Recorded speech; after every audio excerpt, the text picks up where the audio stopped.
Hello and welcome to Inside Indiana Business. I'm Gary Dick. He's held key executive positions at big name brands like Best Buy, Expedia, Skype, and Motorola. Now, Scott Durchslag, a Chicago native, is returning to the Midwest to lead Indianapolis-based consumer review company Angie's List.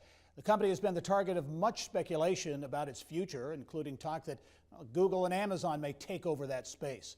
That in the wake of posting mostly losses since going public in 2011. Joining me now with his vision for answering the critics and turning things around, pleased to be joined by Scott Durchslag. And Scott, welcome to the program. Welcome to Indianapolis. Thank you, Gary. Great to be here. And I touched on this in the introduction, but I don't think there's any Indiana company that's been the subject of more speculation and more uncertainty in recent years. What attracted you to this opportunity?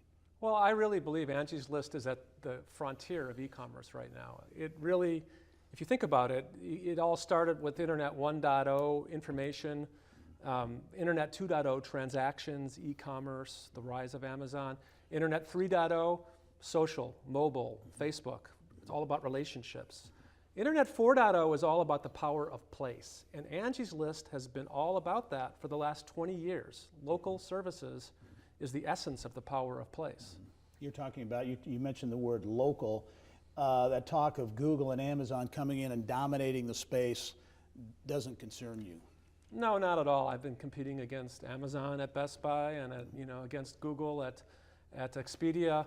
No, those are all about big scale, one size fits all solutions. The essence of the power of place is local and knowledge about who's the best plumber in Indianapolis. That's what you want. You don't care who the best plumber is in the entire country because you probably can't get them. So Angie's List has forgotten more than Google and Amazon know about this space. And that's part of what you talk about as you look at the opportunity. The challenge here is kind of getting back and tackling the basics. When you say that, tackling the basics, what do you mean? Well, I mean, really, it's about delighting customers and service providers. And for us, it's about improving the experience on the website. And from a business point of view, it's looking at how do we reignite growth and revenues? How do we, improve and strengthen profitability on costs? And so we want to crawl and walk, run, and we'll start with what we do today, doing it better. We have some video of the Angie's List headquarters location in near downtown Indianapolis. In the spring, the company announced plans for a major expansion, $40 million, involving lots of jobs. That was put on hold. Do you anticipate that those expansion plans coming back on the front burner? Yeah, it's not a priority for us right now because we've got other things that are sort of at the top of the plate, but I look forward to that being a challenge later. Yeah.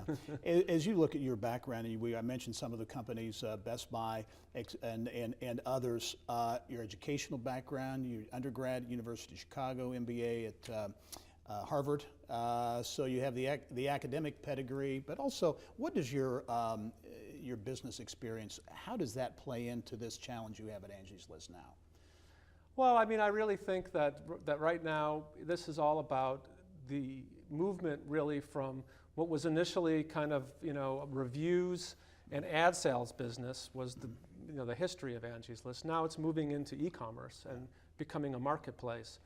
I've been doing e-commerce for the last decade, so I think it heavily leverages that. So at its core, Angie's List is a technology company. Consumer reviews, a lot of people would say, but it's really about technology. How important is that technology, your platform going forward to ultimate success? Yeah, I mean, we're working right now at Angie's List on an absolute state-of-the-art platform, something we call Tampa. And it is modular, it is open sourced, it's all services that come in, and we're using a development paradigm called continuous delivery, which is post-agile, probably the most effective and efficient way to develop technology. And you will see technology being a big part of our basis of how we compete going forward. Final question for you. You've said you're really you're betting your career on this. You feel comfortable with this. What is going to be key to getting to that level, to being successful in making things happen? Talent. It's really about the talent and freeing them up in an environment where they can really be at their best. And that has been one of the most positive surprises to me coming to Angie's List. The culture is extraordinary. And I've heard talk that it has a certain reputation around Indianapolis. And I would say, take a look at the new Angie's List, because what we're doing is state of the art, and it really is bringing the best of the culture that's always been there into this new way that we're going to compete. It's going to be exciting. All right, Scott Durchslag is the new CEO at Angie's List. Scott, thank you very much for being here. We look forward to talking to you in the future. Thank you, Gary. All right. And we want you to join the conversation too. What do you think Angie's List needs to do to make that comeback? Let us know your thoughts right now on social media using the hashtag IIBTV.